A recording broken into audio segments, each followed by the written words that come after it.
UNC's win over Florida State, closer than UNC fans would like. Right? You probably want to blow everyone out in the ACC, especially the non-Duke variety that everybody keeps saying are no good because, UNC and Duke are both at the top 10 in the country and nobody else is ranked. But I'm looking at this UNC game, the win over Florida State, and I'm saying that's a true measure of a team that is doing the little things correctly. I think Florida State played better. I think Florida State, they shot a better percentage. They shot a better percentage from three. They in large part got better shots. I think they played better. UNC's vaunted defense that they've been playing over the last month and a half didn't affect Florida State as much, and Leonard Hamilton had a few tricks up his sleeve, as we expected him to have on Friday. He threw waves of players at them, a variety of different skill sets at them, got everybody a little opportunity on that Florida State team, and for the most part, they did all right with it. But UNC did the little things that winners do to overcome when the other team's playing a little bit better. Right? The little cheat code-y things, the little things that just make it seem like you're playing better than you are. UNC got to the line a ton more than Florida State. They went 19 for 24 from the line to Florida State's 5 of 11 from the line.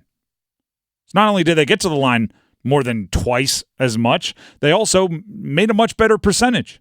By far. If I were looking to rile up feathers, I might say anytime Duke shoots 2.3 times as many free throws as the opponent, people tend to get really upset about that and start leaning on the refs. But we won't do that here.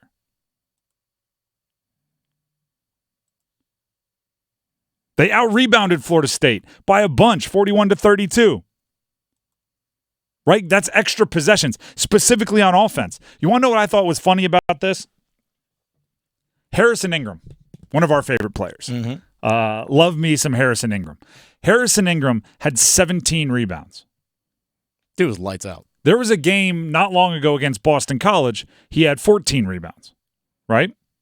Those 14 rebounds, because I believe he was asked to make sure Quentin Post of Boston College wasn't getting any second chance opportunities, were all defensive rebounds. I believe they were looking at this game and saying, all right, we're going to need some extra possessions ourselves because we're not shooting it as well. So Harrison Ingram crashed the offensive boards. He had 17 rebounds. 7 of them were offensive. The guy is everywhere they need to be. And those extra possessions allow a team to shoot a lesser percentage from both the field and from three and still win. Just like going to the free throw line often allows a team who's shooting a lesser percentage from both the three and overall to win anyway.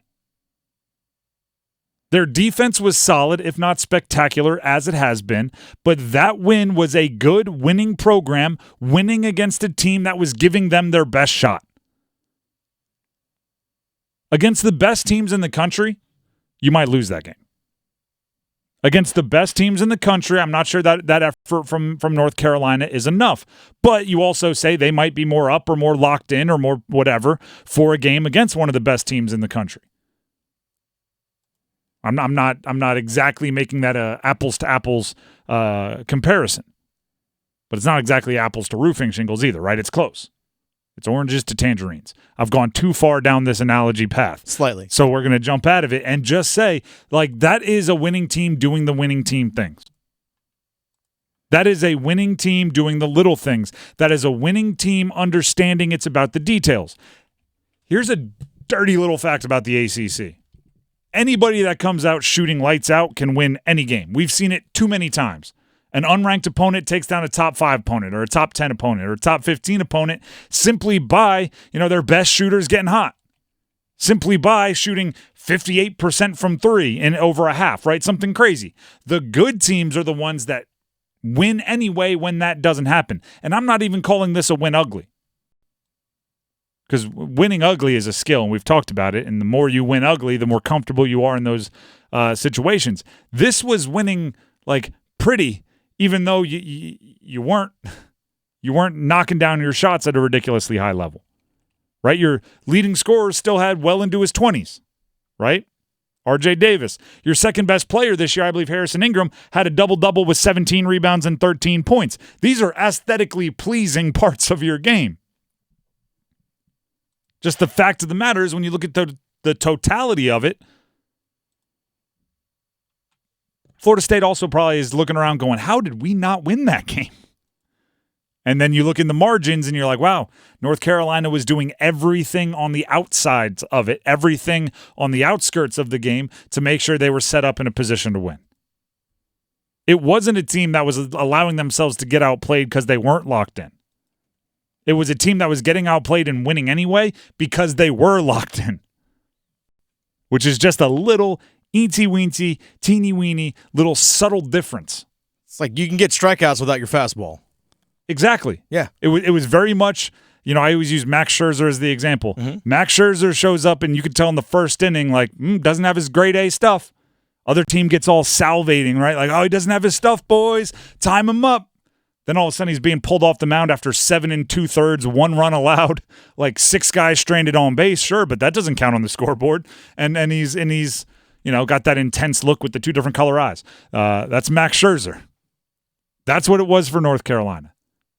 Showed up and was like, wow, we're not going to shoot a higher percentage in Florida State today. Then they're walking off the mound 7 2/3 later with a nice little comfortable not one possession win. Harrison Ingram has 17 rebounds. RJ Davis is near 25. Just like, how did they what? Like you said, do all that little stuff. It's like the grinding type stuff like you see in hockey. It's like, you know what? Win board battles. Like, it's not a sexy thing, but you do all that little stuff. And if you do all that little stuff, it can overcome some of the more flashier things. By the way, Harrison Ingram, I think, if I remember correctly, he went into the Florida State game as the leader in rebounds in conference play. So just in conference just games. In ACC you can action. Sort by that when you're on the ACC. just in conference games, he tack on 17 more. He should still be in the lead unless someone did something crazy I missed over the weekend. But he has double-digit rebounds in 6 of the last 8 games for Carolina. And now I'm going to do this later to Duke, but I'll do this now to UNC. Please take care of Georgia Tech tomorrow. Yeah. Because that Saturday game, Duke at UNC, it's going to be a top 10 matchup anyway because they don't reset the AP rankings until Monday, even if you lose. But take care of business against Georgia Tech anyway, so we have a good old-fashioned number 7 versus number 3 in the country, both coming off a couple of wins in a rivalry game. Just give that to us, please. College game day in town. College game. I mean, why would it go anywhere else? Exactly. College game day in town and everybody else in town. Please just, as a favor.